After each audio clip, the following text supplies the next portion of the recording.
हम पूनम मल्लिक अहाँ के गोर लगे छी। हम एक काली के गीत सुनावा जा रहा छी। वो अहाँ के केहन लागल लाइक करब, सब्सक्राइब करब, कमेंट करब, एक दूसरे से शेयर करब। पूरा मिथिलावासी के हम गोर लगे छी। गीतक बोले आजू के काली सोहनिया है मोहनिया काली।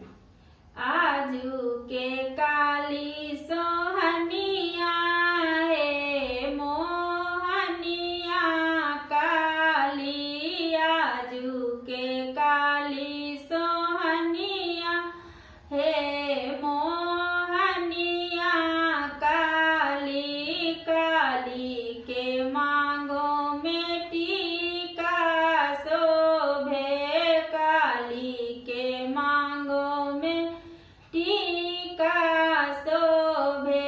सिंदूर में बासे जोगिनिया है मोहनिया काली। आजू के काली सोहनिया है मोहनिया काली।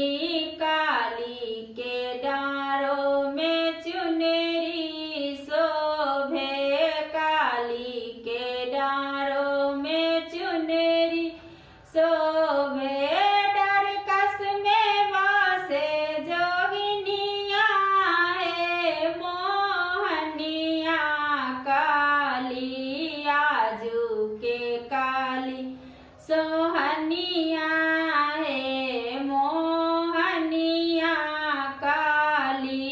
काली के हाथों में लाठी शोभे। काली के हाथों में लाठी शोभे।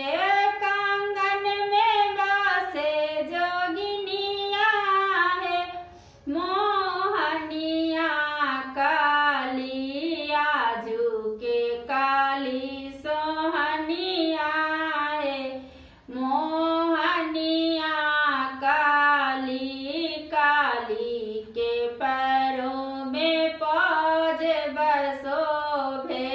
काली के पैरों में पौज शोभे।